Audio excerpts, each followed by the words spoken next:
Alright, so once your event is over, you're going to have to pull this slide back down. Luckily, this isn't too hard of a task, but I'd recommend having at least one other person helping you, as these inflatables can get rather heavy. Once the slide has been sufficiently deflated, you can begin to start folding it back up. Make sure you fold it into thirds, as you want to do your best to match the way you pulled it out of the box.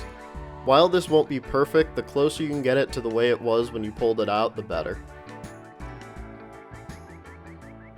You'll now be able to roll the inflatable back up like you see here in the video. This was a smaller one, so it went smoother than it would if there was a larger slide. If you do have trouble though, as you may with larger slides in the future, it always helps to have a third person walk backwards across the inflatable while the two people roll it.